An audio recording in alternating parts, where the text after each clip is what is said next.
Ang title ng i-share ko sa inyo ay Isulong ang Kaharian. Hinahanap ko talaga ang Tagalog ng Advance the Kingdom eh. Kaya ito pa lang ang akma, isulong, i-advance ang kaharian. Lahat ay tinawag to advance the kingdom of God. At kung may uunahin tayo sa ating buhay, ito ay isulong ang kaharian ng Diyos. Not our kingdom, not our interest, not our purpose, not our layunin, but God's kingdom. Kaya Matthew 6:33 says, but seek first, kindly say, first. But seek first the kingdom of God and His righteousness, and all these things will be added to you. Oh, we have been looking for all these things. Ganong binigay na ni Lord sa atin ang sikreto. Seek first the kingdom. And all, meaning all, walang natira, all. Mag-isip ka na ng kailangan mo. Mag-isip ka na ng kahit pa sasabihin mo, medyo personal o ito, medyo parang pang sarili eh. Ay kasama yan sa all. Pero may condition dyan. Seek first the kingdom of God. Sinong may alam dun sa restaurant na Nonos? Nonos Restaurant. Parang Nonos Kitchen yata yun eh. Sino may alam? Okay. Meron din yan sa outlet eh, sa Lima. Christian pala may-ari niyan. They just dedicated its 27th restaurant. The owners say that their purpose is not to profit much. Di ba, ganyan ng mga layunin ng business? Kumita ng malaki. Limpak. Pero no, hindi yun ang kanilang layunin. Hindi yun ang main purpose. The owners say that their purpose is not to profit much, but to advance the kingdom of God in the workplace. Kaya sa dedication pa lamang, nandoon ang mga employees, nandoon ang friends, nandoon ang relatives nila to hear the gospel. Always seek the kingdom of God. Always seek the kingdom in any place we are in. Ang mindset should be para sa kaharian. Kindly say, para sa kaharian. Dapat yan ang mindset. Kung ano mang iyong pupuntahan, gagawin, lagi mong isipin, para sa kaharian. I will do this para sa kaharian. Kaya minsan, merong mga inconvenience, minsan, merong di mo tayo, pero pag inisip mo, hindi, para sa kaharian, then okay lang. Design tayo na isulong ang kaharian ng Diyos. Kasi yun ang kalooban ng Diyos eh. Unahin ng Kanya. So, dinesign tayo para i-advance ang kaharian niya. Ephesians 2 verse 10. Sapagkat tayo ay Kanyang pinakamahusay na gawa na nilalang kay Kristo Jesus para sa mabubuting gawa na inihanda ng Diyos ng una pa upang siya nating lakaran. Tayo Kanyang workmanship, obra maestra ni Lord, handiwork, para saan? Hindi ka naman basta gumagawa ng anong purpose? And God is a purposeful God. Bawat gagawin niya may purpose. Para saan? Bakit tayo obra maestra ni Lord? Bakit tayo pinakamahusay na gawa? Yun ay para sa mabubuting gawa na inihanda ng Diyos ng una pa upang siya nating lakaran. Anong katangian ng mga good works na ito? These are the works that will advance the kingdom. Yan ang katangian ng gawang yan. Gawa ng magsusulong ng kaharian ng Diyos. Kasi po, dito po sa lupa, iba ang kaharian eh. Kaharian ni Satanas. Punta ka sa mga lugar na lahat ay kasalanan, naghahari doon si Satanas. Minsan naman, kaharian ng tao. Punta ka sa isang lugar, kitang-kita mo yung tao o yung kung sino man. Ako masusunod dito. I'm in control. Kaharian ko ito. Kaya tayo, iba tayong breed. Iba tayong lahi. Hindi natin sinusulong ang kaharian ni numan. Sinusulong natin ang kaharian ng Diyos na maghari sa bawat lugar. At hindi natin itong magagawa sa sariling lakas lang. Kaya binigyan tayo ng Diyos ng gifts upang magawa ito. Binigyan tayo ng kaloob. Romans 12:6. In His grace, God has given us different gifts for doing certain things well. Binigyan tayo ng iba't ibang kaloob. Kayo ay merong at least one. Ang marami ay lampas sa isa. Ano po yon? Kaloob ng Diyos. Para ano po yon? Maisulong ang kaharian niya. Because we are designed to do that. Alam mo, sabi ni Pastora Yayan,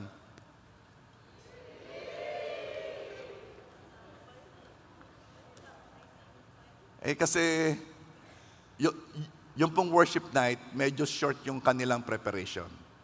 Pero nabuhay po yung mga yan sa ganun sa biyaya.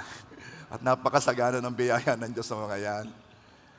Sabi niya sa akin, Papa, parang ang meron akong gift sa arranging. Sinabi ko, napapahiya siya. So, meron po kayong gift na maaaring nasa iyo na di mo pa alam. Na malalaman mo lamang kapag ikaw ay nandoon na sa pinapagawa ni Lord sa iyo. Yang si Echo, bagong dating pa lang, obvious na ang gift. Ano ang gift niya? Okay ba kayo dyan? Pasensya na kayo ha. Meron kaming aming code meron kaming meaning doon. Ngayon, hindi ko pa ma-share sa inyo. Small group pa lang. Pero ako po ay napakadaling kumbinsihin. Isa lamang siya sa Starbucks, bibigay na ako. Si Echo, ang gift niya, tenga. Ano pong tenga? May kakaiba siyang ability to hear. Alam niya kapag may maling tono, alam niya kung kailan dapat magka-second voice, alam niya kung kailan papasok, alam niya kung paano habulin dahil nagtatransition yung manang-mana sa akin sa Echo. Itinuturo niya, biglang kinuha ko. Sige, sa Lord ng papuri, ha? Kaya naman, sabi ng Romans 12:6, in His grace, God has given us different gifts for doing certain things well. Kayo man meron. Kayo man. Tingnan ninyo ha. Romans 12:6. If one's gift is prophecy, let him use it in proportion to his faith. Ano ho kayang prophecy? Well, meron talaga mga prophet ano? Yung God says the Lord. Nakikita ko. Yung ganyan. I might not be operating sa office ng prophet. 5 kasi yan apostle, prophet, teacher, evangelist, pastor. Yan. 5-fold ministry. Yung mga prophet, talagang sharp yan. Pero merong nag-ooperate sa spirit of prophecy. Anong ibig sabihin noon? Pag bumaba ang presensya, nagpapapray ka, biglang may nakikita, biglang may sasabihin. Naalala ko, kasi lagi akong guest noon sa mga youth camp ng iba't ibang JA1 churches. That was a long time ago, nung ako'y nakaka-relate pa sa youth. Nakaka-relate pa naman ka ngayon. And then lilinya sila diyan, and then magpa-prophesy ako, pa. Meron pagdating dito, sinabi ko lang, God says no. And then ako'y lipat na, hindi ko nga alam yung mga pinagsasabi ko. Basta kung anong matatanggap ko, pasok ng pasok. Naku, payagak na. Yung pala, may dealing sila ni Lord. At saka, meron yung very accurate. Now, this is my point. This is my point. Ba yan? If one's gift is prophecy, let him use it in proportion to his faith. Kumilos. Pero ito, yung sunod 12 verse 7, if it is serving, let him serve. If it is teaching, let him teach. Lagi ko itong sinasabi. If it is serving, meron talagang ang gift ay service. Ang gift ay maglingkod. At yan nga, lagi ko na rin kilala na ninyo si Brother Aldrin at si Brother Ninyo. Pag nakilala ninyo ang dalawang yan, malalaman ninyo kung anong ibig sabihin ng service. Nung una, hindi ko alam pero na-define nila by how they do it. Kami po kasi sa bahay, Parang ang marami leader, sugo na ng sugo. Kaya pag nakakakita ko ng mga tuwang-tuwa ako. Anyway, if it is teaching, let him teach. Ayang pronounce ang gift ng teaching, ayang si Reb Ani. Kahit kayo nag-uusap lamang ng yung natural, laging gustong magturo. Lagi ina-analyze niya mga bagay-bagay, mag-iisip, magtuturo. Sa dami ng gustong ituro, hindi malaman ang uunahin. One of those people na may gift din ng teaching is si Pastora Cha. Di ba, Paul? Panay ang turo niya kay Paul, di ba? Hindi. Walang sorry ha. Hindi po totoo yun. Hindi nga, Eric. Hindi totoo yun. Talaga lang gift niya ang teaching. Kaya yan ay napakahusay magturo ni Pastora Cha. I really pray isang Sunday ay siya ay makapagturo dito ng Sunday service. Yeah. Amen? Para mangyari yon, Eric, tayo dapat ay wala dito. Ipag-pray mo siya na kami mag-abroad ng sabay. Okay. Romans 12 verse 8. If it is encouraging, let him encourage. Ay, kilala na ninyo kung sino ang gift ay encourager. Of course, yung inyong mga life group leader, lumalabas ang gift of an encourager dyan sa mga yan. Bro, ganito kaya mo yan. Lumalabas no? Pero meron talagang gifted. Ayang si Pastor Eric. Sa galing niyang mag-encourage. Sa galing. Miski talo ka na. Pwede pa yan. At ang isa pang encourager ay si Pastor Yayan. Sabi ng worship team, totoo ga? May apat na nagpatotoo. Okay. Now,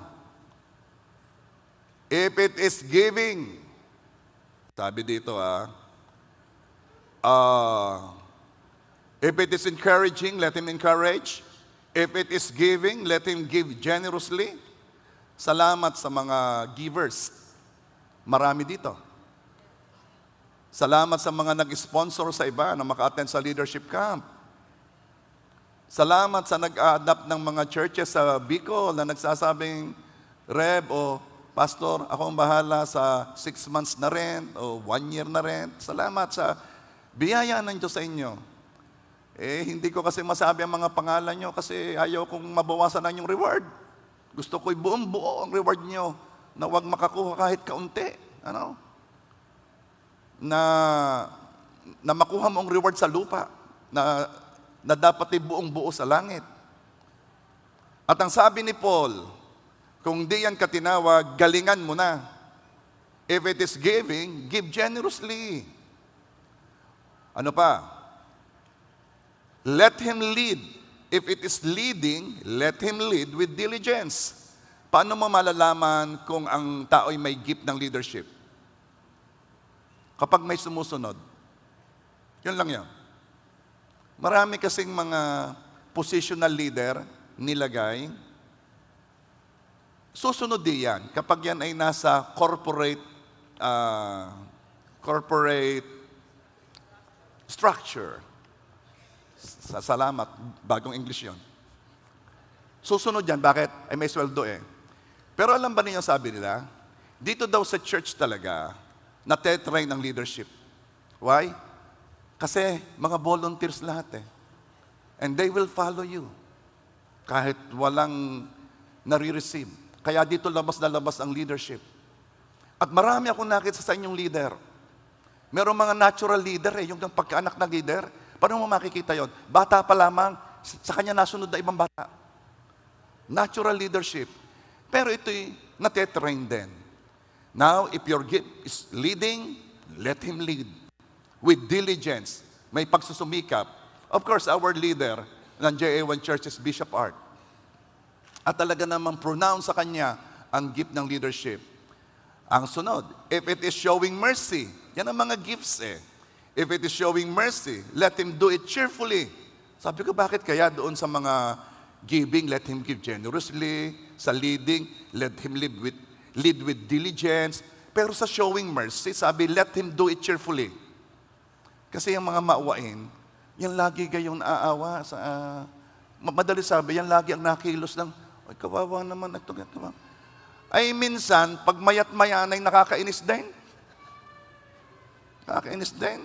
Kaya, ang paalala sa kanya, if your gift is mercy, do it cheerfully. Now, sometimes, kahit may gift ka na, it is not activated yet. Naalala ko noon, hindi ko alam na may gift akong magsalita.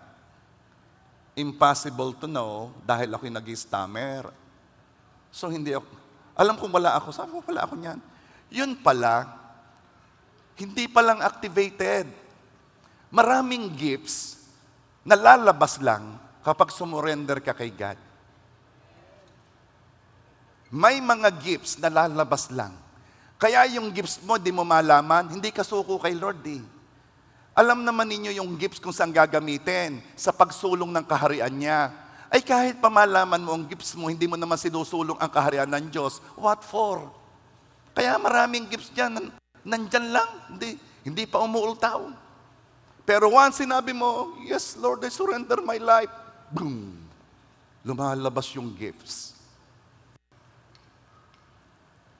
Noong hindi ko pa alam ang gifts ko, ito ang ginawa ko. I supported the ministry of gifted pastor. Kasi alam ko, uupo lang ako sa likod eh. Yun ang alam ko. Sa church, uupo lang ako sa likod. So, suportahan ko na lamang yung mga gifted. Noon ay usong-uso pag ang nagtuturo yung nakabarong, ay makisig si Bishop, laging nakabarong. Kaya sabi ko yung assistant pastor niya, pakikisigin ko rin. Para sila makikisig lahat. Anong ibibili na isang barong? 7 barong. Ay, ako'y OA eh. Gusto kong, akala ko, yun ang aking gift to support. Hindi pa lang pala lumalabas dahil hindi pa ako nag-yes, Lord. Hindi ko pa sinasabing, sige, Lord. At ito'y nangyari nung sinusundo ko ang aking mga anak sa school dito, sa Santo Niño. Mga bata pa sila sinusundo ko. At nung ako'y nasa kotse, bumaba ang presensya ng Diyos, at pagkatapos ay ako'y iyak na hindi ko malaman kung bakit, hindi ko maunawaan na nangyayari. Magaling na lamang saradong pinto, saradong bintana, bukas ang aircon, walang nakakarinig kasi payagak na ako, na hindi nalilip up ang presence, na ako'y yumuyo ko, na wala na akong space doon sa driver seat. So, talagang parang yung presensyang, pag ikay nagkamali ng imik, may mangyayari, parang hanggang sinabi ko, yes Lord, basta kasama ka. Hindi ko alam kung saan ang galing yung sinabi kong yun. After that, nalip ang presence at biglang wala. So, ano yun? Ano kaya nangyaring yun? I consider that my spiritual commissioning, personal experience. And after that, next Sunday, pinagturo ako ng pastor. Nasabi ko, labo nito. Ay, alam ng utal, Ay, sabi ko, paano naman yung naranasan ko noon? Baka totoo nga yun. Ano ko? Baka totoo nga yun. Ay, di ako'y nagbarong. At sabi ko, sige nga. Iba na. Iba na. Lumabas na ang gift. Lumabas na. So I am, for God's glory,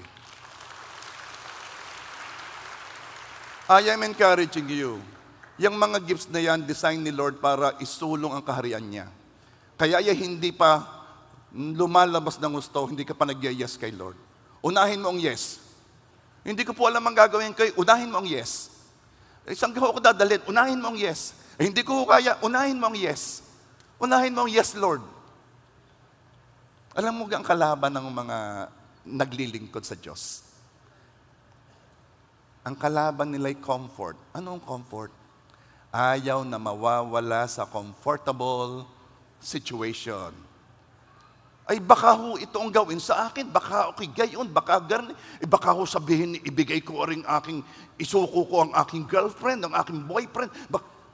Puro ka takot. Merong hindi pinagbibigay na hindi makapagbigay. Kasi wala ka pang yes, Lord. Pag ikay nag-yes, Lord, nawawala ang takot, lumalabas ang gifts. Kaya minsan hindi lumabas ang gifts, sa takot mong mawala ka sa iyong comfort zone. Napakadaming akala, ganun na lang sila. Alam mo ba sabi nila? Ang pinakamayaman daw lugar ay sementeryo. Sa dami ng nakabaon diyang talent, gifts na hindi nagamit, na hindi lumabas. Oh, I pray, yung inyong mga gifts na binigay ng Diyos, bago pa kayo isilang inasa inyo na, ay lumabas at magamit sa pag-advance ng kaharian ng Diyos.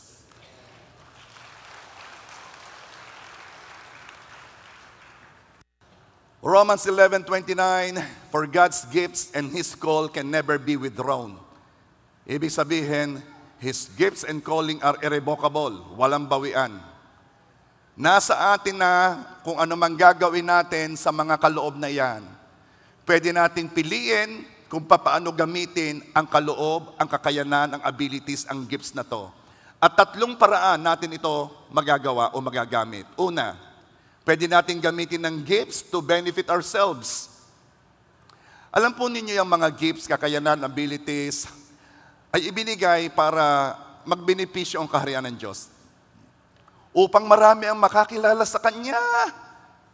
Lagi kong sinasabi sa inyo, kayo lang ang may alam na ang pagpunta sa langit ay hindi sa pagiging mabait. Tanungin ninyo lahat, paano ka pupunta sa langit? Siguro naman, ako naman may maraming nagawang mabuti. Naku, dalhin mo ang pinakamabait na tao dito sa balat ng lupa sa harapan natin. Hindi yan pupunta sa langit. Kung hindi na yan tatanggapin ang biyayang ibinigay ng Diyos Ama sa pamamagitan ng kamatayan ng Panginoong Hesus upang bayaran ng kasalanan natin. Why? Because tayo hindi pupunta sa langit dahil hindi tayo mabuti. Hindi tayo tayo pupunta sa langit dahil may kasalanan tayo. Hindi sa kulang ang gawang kabutihan. Ang hirap unawain yon, lalo na yung galing sa relihiyon, lagi na lamang good works, at lahat ng relihiyon, kanya-kanyang set of good works. Pag narinig ang mensahe ng kaligtasan, hindi, sa biyaya lang, sa bigay lang, sa kaloob lang, pupunta ka sa langit.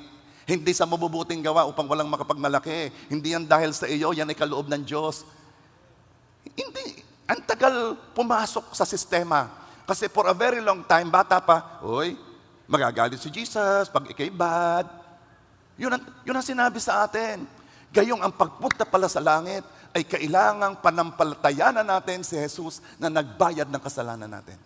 Hindi yan alam ng iba. Kaya,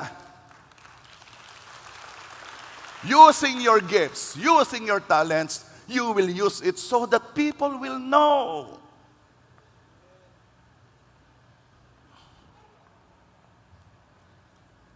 Upang maraming maligtas, upang maraming makakilala at mapalapit sa Diyos. Ito sinabi ko sa worship night 2 tao. Si Solomon, na pinakamayamang tao sa balat ng lupa at wala nang iba pang mas mayaman sa kanya. At si Job, na nakaranas ng lahat ng kapangitan sa buhay, namatay ang pamilya, nawala lahat ang ari-arian, nagkasakit. Sa pahuli, pareho ang sinabi nila, ang pinakamahalaga sa buhay ay ang makilala ang Diyos.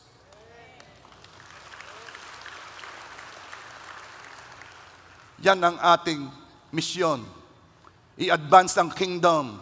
Sabihin sa lahat, ano man ang gawin mo sa lupa, ikaw na ang pinakamayaman, sige.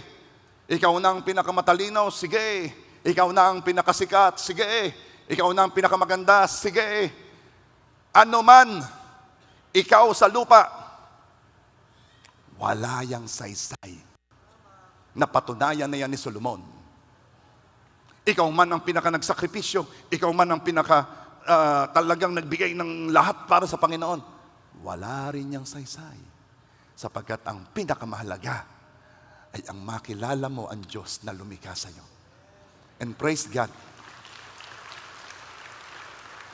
Ang Diyos nagpapakilala sa atin at patuloy na nagpapakilala. The mere fact na ikaw ay nandito, napili ka ng Diyos para ipakilala ang sarili niya sa iyo. Sabihin mo sa katabi mo, pare,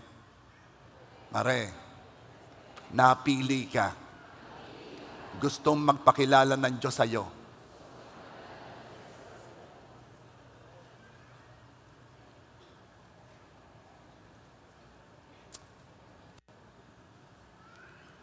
Upang maraming maligtas, upang maraming makakilala at mapalapit sa Diyos, upang ang paghahari ng Diyos ay lumaganap sa lahat ng lugar at area ng lipunan.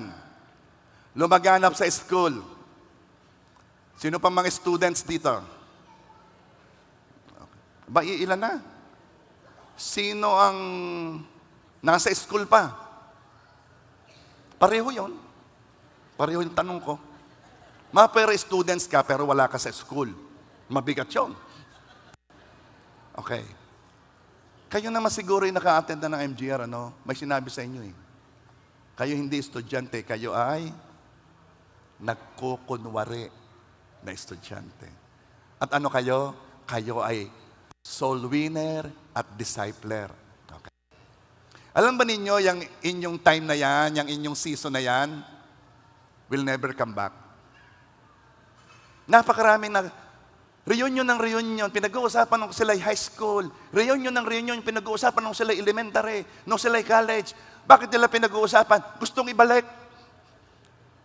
Hindi na maibalik. Lahat na nagre-reunion pagdating, katanda mo na. Ay, hindi alam na siya'y pareho din. Hindi na babalik yan. Anong ibig sabihin? That is a window of opportunity para ang kaharian ng Diyos ay ma-advance, sumulong sa iyong mga kaklase, sa school mo, sa taong yan. Si Pastora Melody, na-advance ang kingdom sa buhay niya, naghari ang Panginoon sa buhay niya kasi nataniman siya ng kanyang kaklase. Imagine, nataniman noong college. Ngayon,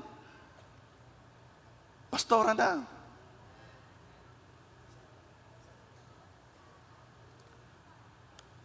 Students, isulong ang kaharian ng Diyos sa inyong school, sa inyong kaklase. Are you there? Bakit? Sapagkat ikaw ay, ito'y medyo pangit, papakinggan na, no? Hindi ka nilalang para makatapos. Nilalang ka para isulong ang kaharian ng Diyos. Agayong gaho, ay hindi na ako nag-aaral. Paano may isulong ang kaharian ng Diyos? Di ka magandang modelo. Kayo naman.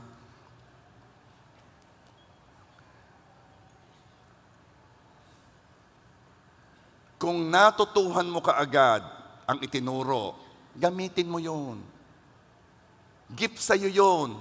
Naunawaan mo agad. May mga estudyante, hindi agad nauunawaan.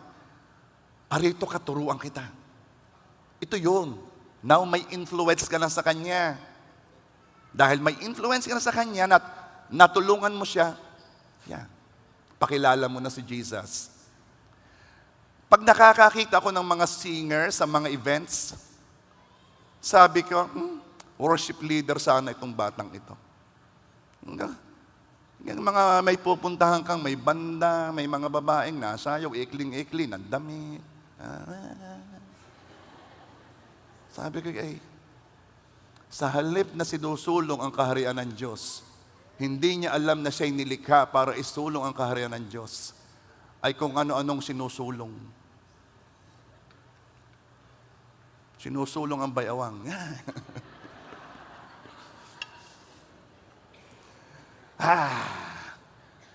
Pag nakakakita ko ng public officials nang gagaling magsalita,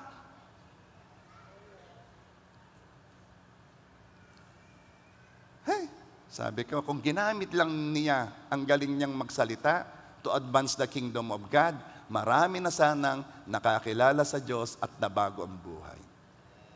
Sad to say, some, not all, use their gifts to benefit themselves.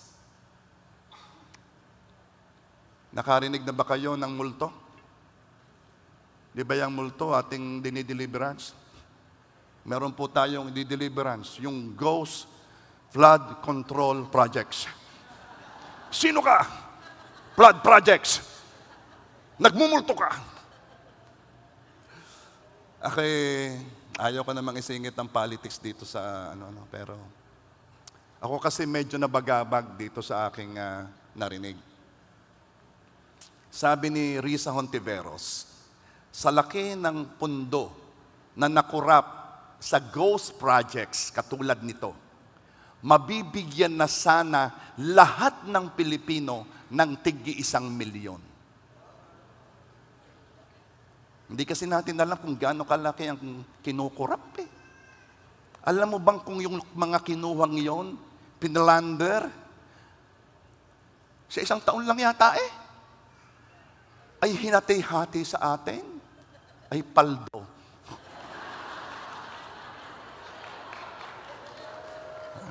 Pare, may 1,000,000 ka? Oo, ikaw, meron din. Kata dito, isipin mo lang tayo may tagi 1,000,000. Sabihin mo sa katabi mo, anong gagawin mo sa 1,000,000?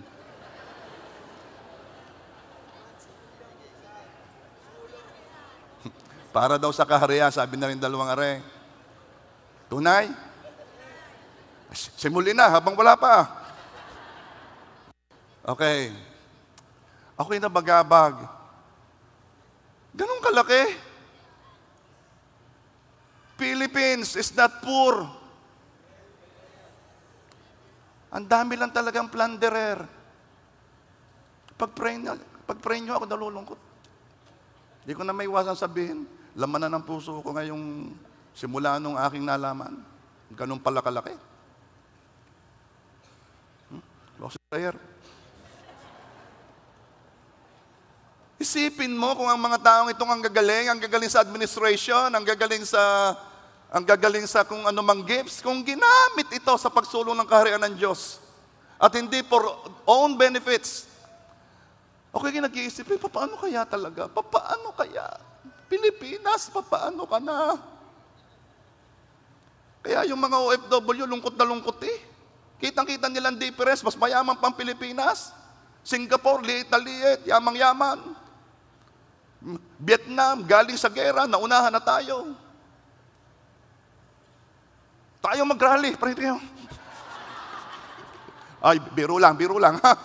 Online, ha? Nagbibiro si pastor.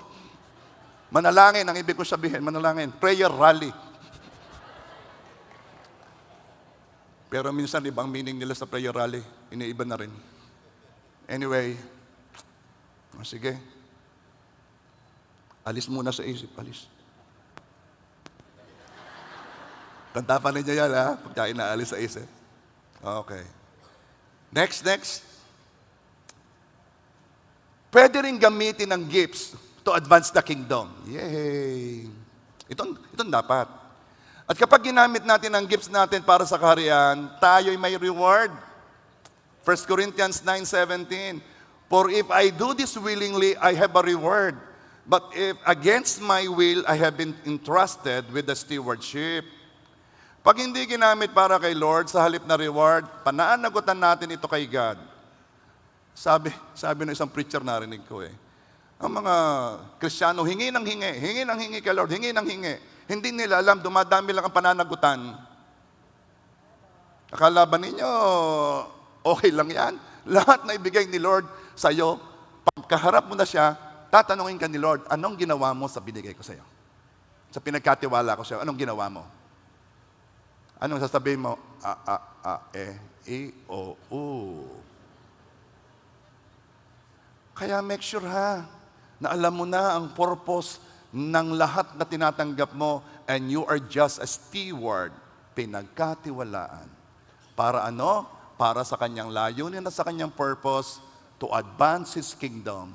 Matthew 6:33, seek ye first His kingdom. Pag hindi mo ginamit para kay Lord, sa halip na reward, pananagutan mo ito kay God. Alam mo yan si Jolie? Jolie, nandiyan ka ha? Yan kasi nakiusap sa akin, sabi sa akin, kung pwede linggo-linggo, babanggitin ko siya. Parang naghihintay parang, pastor, ngayon na. Biro po, wag po kayo maniniwala. Yang si Jolie, gifted yan sa pagmamaneho. Gifted. Paano mo nalalaman pagka may gift? Ang sabi niya, pag siya'y nagmamaneho, masayang-masaya siya. Ako'y hindi Ako'y pagsakay. Para ako'y nakakapanood ng ginagawa sa Star Toll. Uy, malapad na, ganyan. Pero si Jolie, masayang masaya siya. Doon mo malalaman pagka ikay may gift ha, masayang masaya ka sa ginagawa mo. Meron ho bang gift of eating? Wala. Nagkatinginan agad eh. Okay. Pero unti-unti, tumataas ang level ng paglilingkod ni Jolie to advance the kingdom. Hindi lang siya nagdadrive, kundi sineshare niya ang pinagdadrive niya. Nagle-level up. Pinapakarwas na rin niya ang van ng church. First time, inayos niya. Hindi niya dati ginagawa. Dati pagka-drive, alis. Nagle-level up. Ito ang gustong mangyari ni Lord sa atin. Kung ang paglilingkod mo ay nasa level na ito, kailangan habang tumatagal, tumataas. Ano mang gift na pinagkaloob sa iyo, kung ikaw ay gift of leading, gift of teaching, gift of giving, tumataas ang level mo. Hindi umuukok.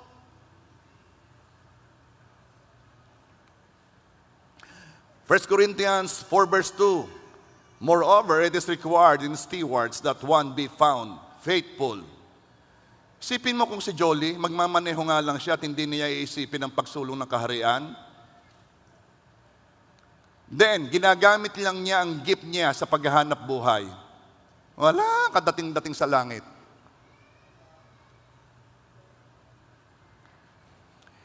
Iniuutos sa atin to disciple all nations. Matthew 28:19. Therefore, go and make disciples of all nations, baptizing them in the name of the Father, and of the Son, and of the Holy Spirit. Verse 20, and teaching them to obey everything I have commanded you, and surely I am with you always to the very end of the age. What is a nation? A nation is a group of people united by kinship, culture, and common tradition. Sa Tagalog, ang nasyon ay grupo ng mga tao na na-unite dahil sa kanilang pagiging magkakamag-anak o magkakakilala, na-unite ng kanilang kultura at katulad ng Sinukmani Festival. Dito lang nangyayari sa Rosario, kultura natin yon. Alam natin may Sinukmani Festival, na-unite tayo ng kulturang yon. Or common tradition. Oy, parinit may baysanan. Bakit? Tayo manunulungan. Common tradition. Na-unite. Sa saya naman, pumunta sa tulungan. Ako'y doon natigil. Ako'y nasisiyahan na eh. Bakit? Hinihintay ko pag naibangin na ang atay. Hindi yun alam ng iba. Common tradition yun.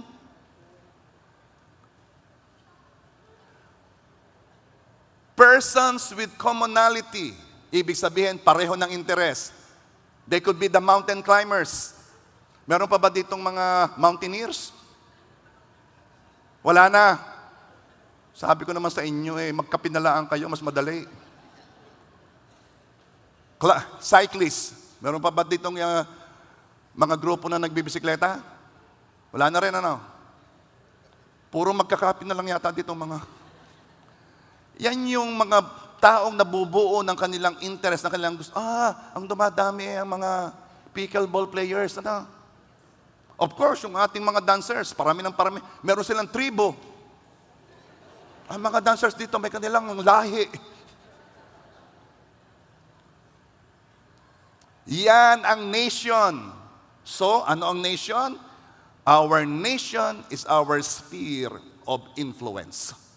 Sila yung mga lugar, taong nai-influensyahan natin. Meaning, we are there. Nasyon natin yon. Kaya ang sabi, go make a disciples of all nations. Kaya ang ating church ay binubuo ng iba't ibang nasyon. Akala kasi ng iba't ibang lahi. Galing Afrika, galing ganyan. No, our nation is our sphere of influence. Kaya ang ating church ay binubuo ng iba't ibang nasyon. Mga taong abot ng ating influence. I thank God sa CCF, yung church na yan, headed by Pastor Peter Tanchi.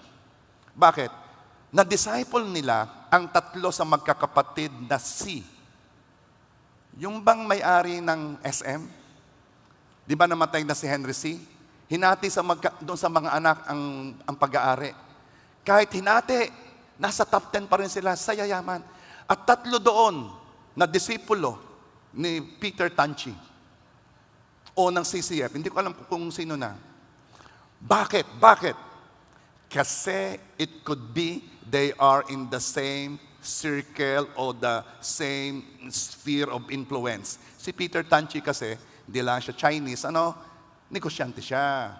Noon daw, bago siya magpastor, ang kanyang ambisyon ay maging isang Taipan, maging level ni Lucio Tan, ni Nago Kong Wei. So somehow, he is in business. Kaya, he knows how to converse with businessman. At may connect sila diyan. Sabi ko, I pray, makonect din at ma-Bible study din nila si Ramon ang may-ari ng San Miguel.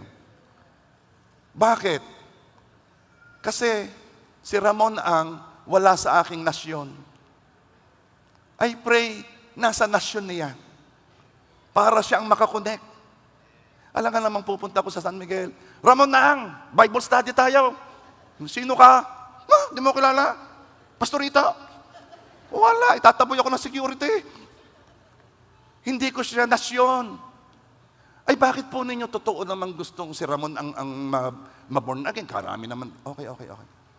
Kasi ang empleyado ng San Miguel, 57,000. 57,000. Imagine the influence. Imagine na sabihin ni Ramon lahat ng empleyado, 1 oras bago pumasok, upo. Bakit? Mag-share. Itong mga pastor sa inyo, po kayo. Susunod yun. May sweldo Yun ang influence, yun ang nasyon ni Ramon Kaya tingnan mo kapag na-hit mo yung ganyang mga tao.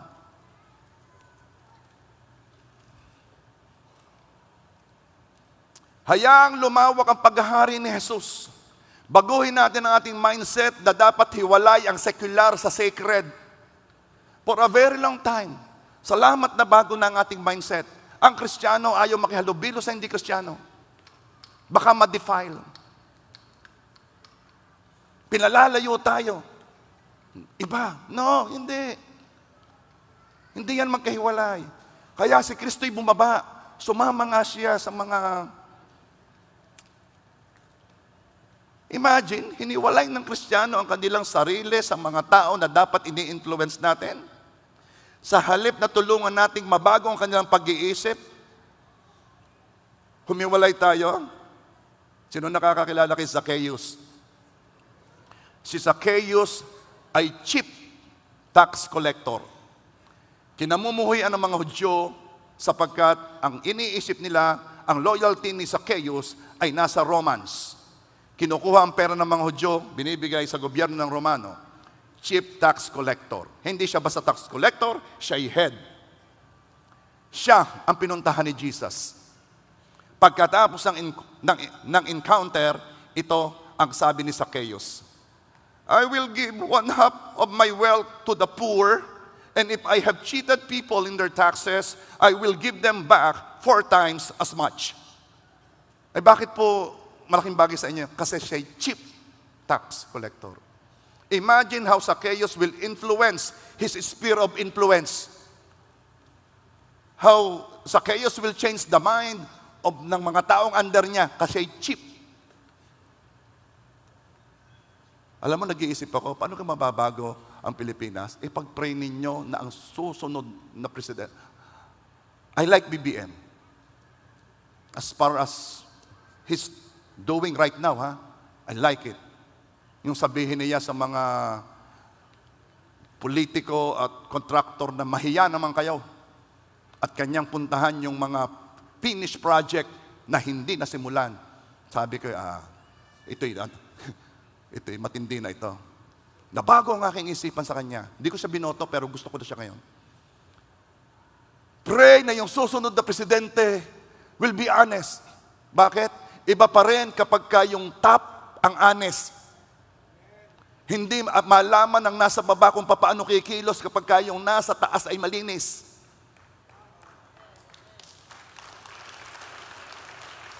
May nakausap ako, kontraktor.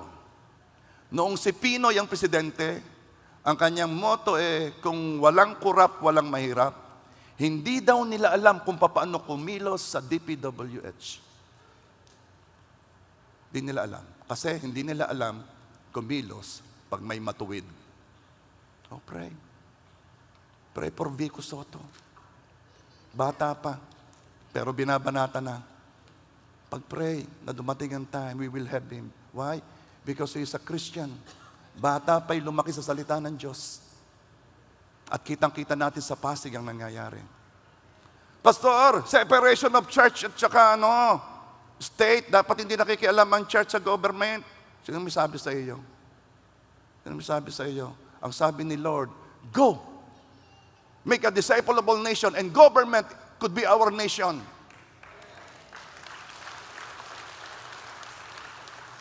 Ako'y natutuwa sa biyaya ng Diyos kay Mayora at kay Mayor na every other month, habang iniipon doon ang mga konsehal, ang mga kapitan, ang mga nagtatrabaho sa munisipyo, mga senior citizen, ang mga pulis, every other month, ako nagtuturo. Halinhin na kami ng pare. Sabi ko, imagine the influence. Yang kasing salita, makapangyarihan yan eh. Kapag ang itinuro ko doon ay forgiveness at sinabi ko doon na nakaka-epekto ang bitterness sa health, at nasabi ko, pag ikay hahatsing-hatsing, baka ikaw ay may galit, baka ikaw ay may kinaiinisan dyan sa opisina, kaya pag may humatsing diyan, sabihin ninyo, sino ga? Aba, yun ang usapan sa munisipyo. Aba, sino ga? Pag may umubo, may kinagagalitan ka. Counting word, pero truth. Enough to influence. What is my point here? Our nation is the place where God will put us. It could be the school, it could be your business, it could be the momshies, it could be yung mga mother na nag-iintay sa paglabas ng mga anak. That is your nation. Your nation could be your kakapihan. And you are there to advance the kingdom of God. Are you there? Narinig natin yung mga basic teachings. Narinig natin ang langit. Narinig natin ang impyerno. Narinig natin yung pagkabuhay na maguli. Narinig natin ang pamumuhay ng may kabanalan. Ngayon naman, lampas na tayo sa basic teachings. Nasaan tayo? Nasa paglilingkod, na gamitin ang mga kaloob na binigay sa atin upang isulong ang kaharian ng Diyos. Itong lupang ito naman hindi magtatagal eh. Ano kang totoo natin? Bakit itong ating isinusulong masyado? Hindi ito tatagal. Sino nakaramdam ng lindol nung isang araw? Anong oras kung naramdaman ninyo? Aba, mga gising pa nga eh. Sabi ko sa inyo, ang napasok sa isip ko tuwing lilindol, ang lupang ito hindi stable. Ang mundong ito hindi stable. Bakit? Nauga eh. Nauga. Nagpapaalala sa akin na darating ang time, mawawala ito. Bakit? Nauga. At I pray na tuwing ugain tayo sa iba't ibang paraan, sa lindol, sa sitwasyon, ugain tayo upang maisip natin na ang mundong ito hindi magtatagal. At ang ating isulong ay ang kaharian ng Diyos. Ay lagi nang ilalaban ang kanyang lifestyle. Lagi na lamang hindi magtatagal yan. Mag-ayos ka na.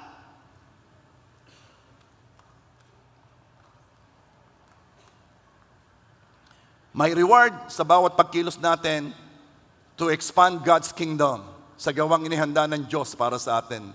Ang sabi ng Revelations 22:12, look, I am coming soon.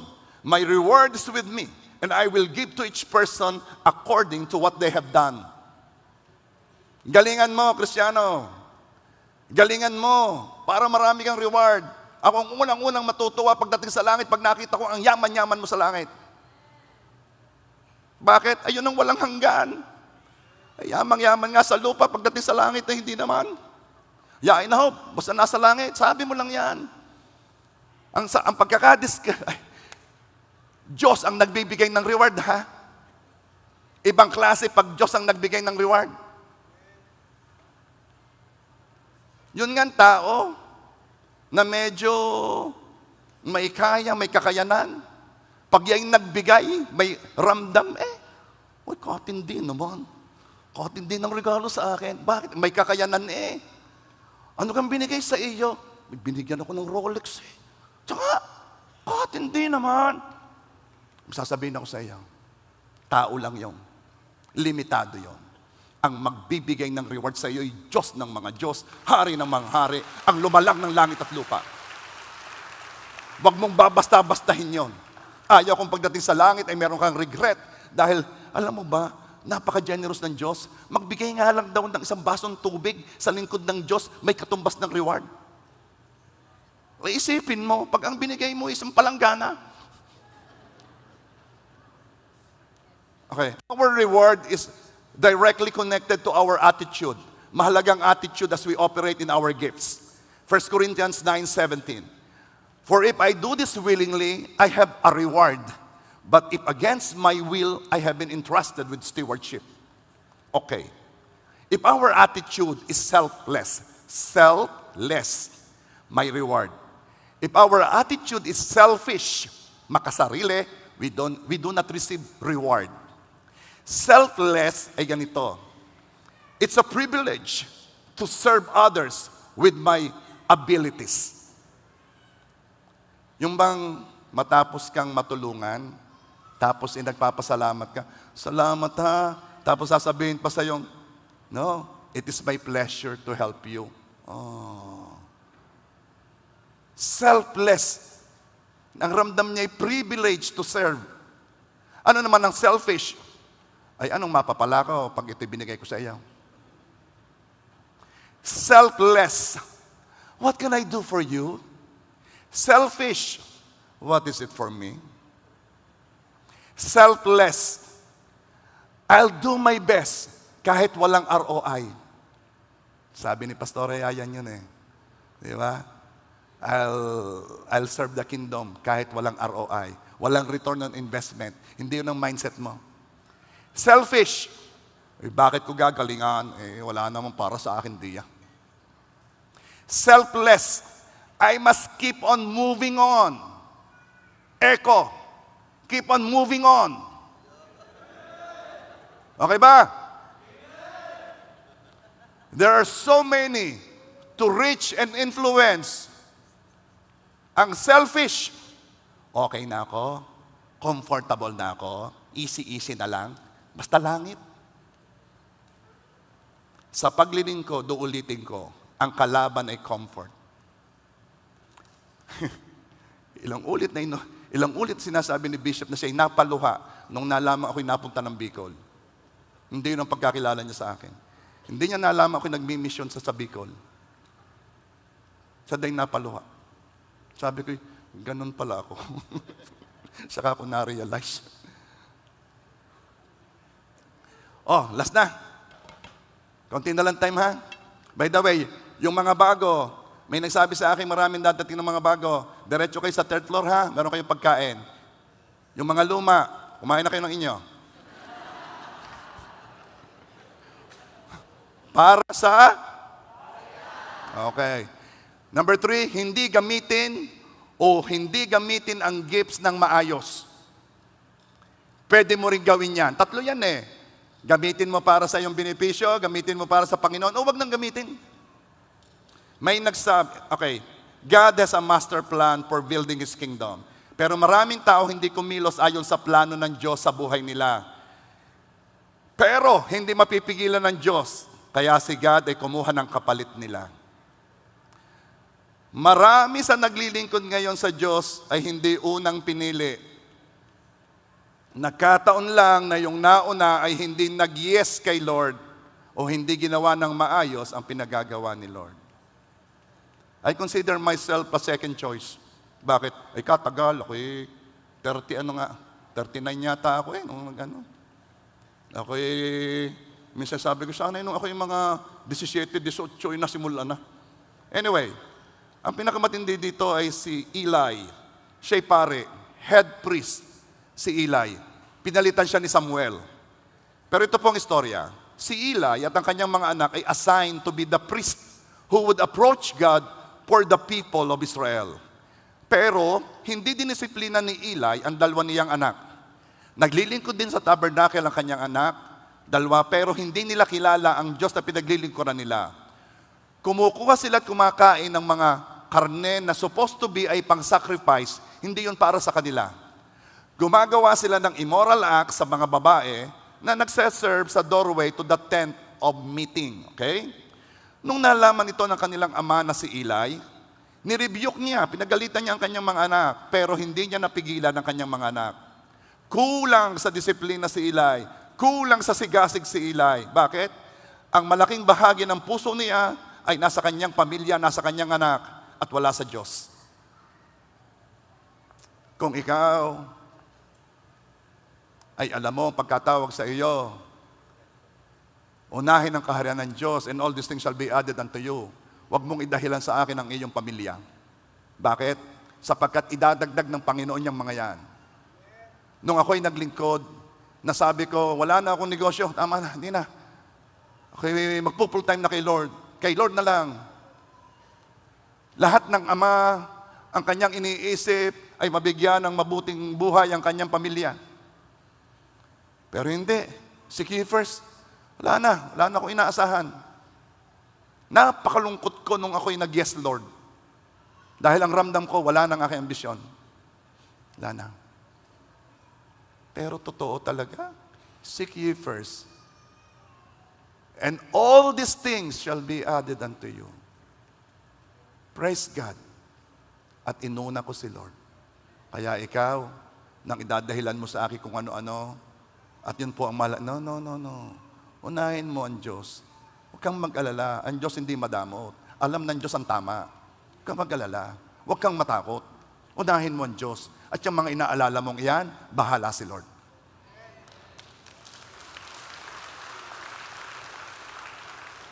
Kaya ngayon, yung mga iniisip ko, kaya ako noon negosyo, gising ng maaga, punta sa may kawayan, magpapagawa ng alahas, may umorder, balik, dala, punta sa Ungpin, 3 ang aking suki doon, kababait ng mga Chinese na nagbebenta ng babait. Punta ko sa Quiapo, bili ako ng supplies ng 1 hour photo. Wala na. Umuwi ang Ate Ani, niyakag lahat na pupunta ng Hong Kong, libre. Hindi kami makasama ni Melody. Bakit? Lubog kami sa utang. Meron pa kaming lending investor. Ang dami namin hanap buhay. Bakit? Gusto kong ang aking pamilya ay umayos. Magandang kinabukasan. Hindi ko alam kung maganda ang layunin ko sa pamilya ko, mas maganda ang layunin ng Diyos sa pamilya ko.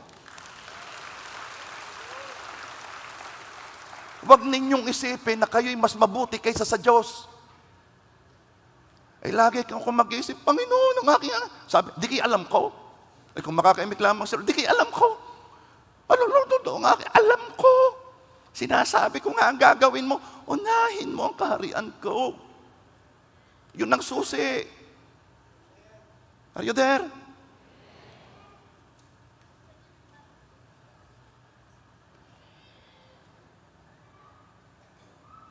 Now, ano po nangyari? 1 Samuel 2:30, dumating ang propeta. Therefore the Lord, the God of Israel says, I promised that your branch of the tribe of Levi would always be my priest. But I will honor those who honor me, and I will despise those who think lightly of me. Si Eli, na sinabing ang kanyang lahi ay magiging pare hanggang forever and ever, ay sinabi ng Panginoon, yes, gifts and calling are irrevocable, walang bawian. Pero may isa pa ring word na kumikilos at ano yon? I will honor those who honor me. I will despise those who think lightly of me. Pararangalan ko ang nagpaparangal sa akin. I will put down sila na ako'y binabaliwala. Nangako ang Diyos kay Eli na siya at ang pamilya niya ay magiging pari lagi, pero kahit may promise, there is a word working against them. I will honor those who honor me. I will despise those who think lightly of me. Eli, ika'y pinili ko, pero hindi mo ako pinarangalan. Hindi mo ako inuna. Maaaring gifted ang isang tao, pero kung nilalapastangan niya ang Diyos, aalisin siya ng maaga o aalisin ang karapatang gamitin ang gifts niya. Meron ako sasabihin sa inyo, this is about long life. Sino dito ang gusto magkaroon ng long life? Okay. 1 Samuel 2:31. The time is coming when I will put an end to your family, so it will no longer serve as my priest. All the members of your family will die before their time. None will reach old age. May pangako si Lord sa atin na long, satisfied life. Kaya pag hindi long life, ang tawag doon, dying before their time. Pwede nga pala na mamatay ng maaga. Paano po maaga? Di ba pag maaga meron dapat basihan ng time? Yes. Ang pangako sa atin ni long, satisfied life. Pero dito, sa pamilya ni Eli, pati kay Eli, pati sa kanya, ang sinabi niya, all the members of your family will die before their time. Walang tatanda. Ha? Exodus 23:25. Worship the Lord your God, and His blessing will be on your food and water. I will take away sickness from among you. Verse 26, and none will miscarry or be barren in your land. I will give you a full lifespan. Gusto niyo ng mahabang buhay? Sumamba kayo sa Diyos. Worship the Lord. Pag merong mga worship night, worship the Lord. Ang presensya nakakahaba ng buhay. Ano po ang hindi nakakahaba ng buhay? Ito ang sabi ng Panginoon. I will honor those who honor me. I will despise those who think lightly of me. Pahalagahan mo ang Diyos. Para yung pangako ng Diyos sa iyo ng mahabang buhay, ay talagang matanggap mo. Because I will honor those who honor me. Pahalagahan mo ang Diyos. Pag may sinabi ang Diyos sa iyo, sundin mo. Huwag mong labanan ng labanan ng Diyos. Sino ka ga? Sino ka?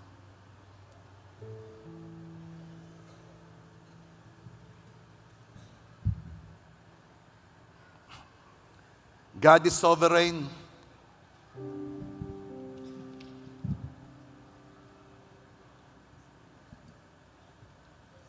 Ang pagsuway ni Eli, naka-apekto sa kanya at sa kanyang lahi. Pero kung pinarangalan niya ang Diyos sa kanyang buhay, sa pamamagitan ng paglilingkod ng maayos, ayon sa kanyang pagkatawag, nagpatuloy sana ang linya ng mga pari sa kanyang lahi at lahat sila'y nabuhay ng mahaba. Our faithfulness or unfaithfulness to the call of God ay may resulta sa ating buhay. Hindi lamang sa atin, kundi sa ating lahi. So bawat pagsunod mo, ang lahi mo napapagpala. Akala mo ikaw lang? Sa bawat pagsunod mo, napapagpala ang iyong kapatid, ang iyong anak, ang iyong apo. Napakalaki ng nakasalalay sa pagsunod mo. Kaya, tama na ang pagre-rebelde at pagkilos ayon sa gusto mo. Surrender to God at huwag kang matakot. Attend lang tuwing Sunday, ano ka nakakatakot doon? Sa tithes po ako natatakot. Sabi nga ni Lord, subukin mo siya. Doon lamang sinabi ni Lord na subukin mo siya. Pero ako, hindi ko na sinusubok si Lord. Subok na eh. Church, affect your nation. Influence your nation. Yon ang buhay mo. Yon ang buhay mo. Wala nang iba. Are you there? Now, sinong gustong humaba ang buhay? Or let's worship our King. Let good God hold the veils are before, silence the most of sin and grave. The heavens are open, the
Alam mo bang ikaw ang masusunod sa iyong katawan? Pag sinabi mo sa katawan mo, paa, sambahin mo ang Diyos. Isa kong paa, sambahin mo pa rin ang Diyos. Kamay, sambahin mo ang Diyos. Isa kong kamay, sambahin mo ang Diyos. Katawan, sambahin mo ang Diyos.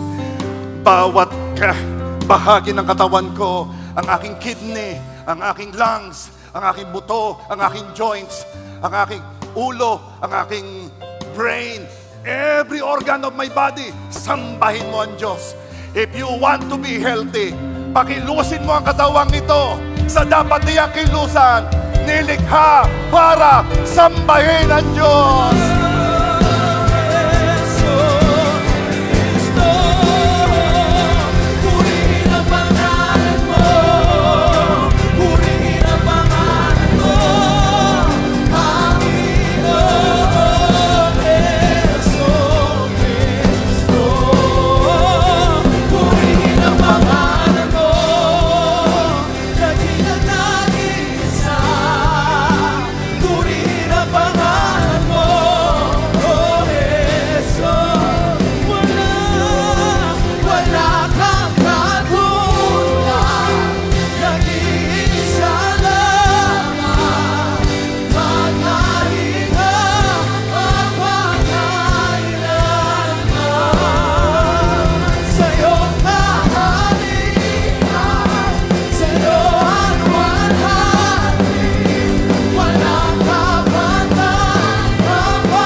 Pasasambahin natin ang instrumento. Drums, sambahin mo ang Diyos.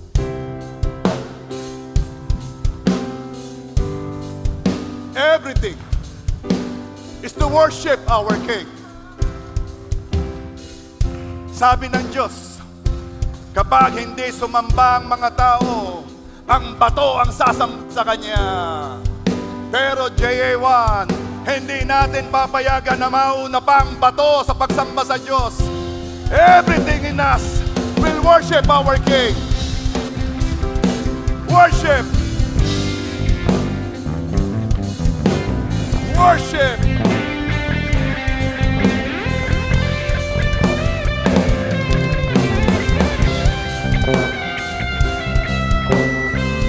Worship.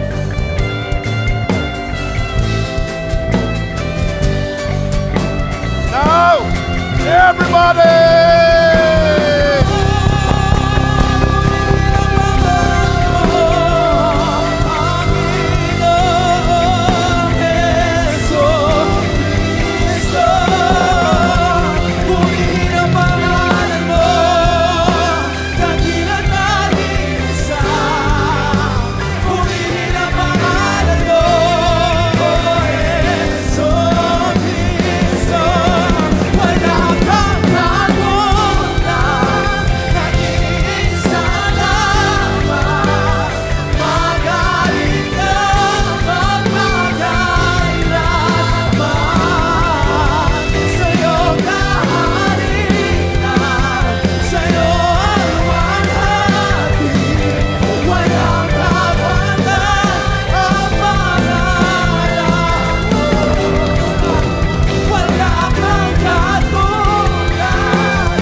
Panginoon. Salamat sa iyong presensya. You are always welcome, not only in this place, but in our hearts. We love you, Father. We love you, Holy Spirit. We love you, Jesus. In Jesus' name we pray.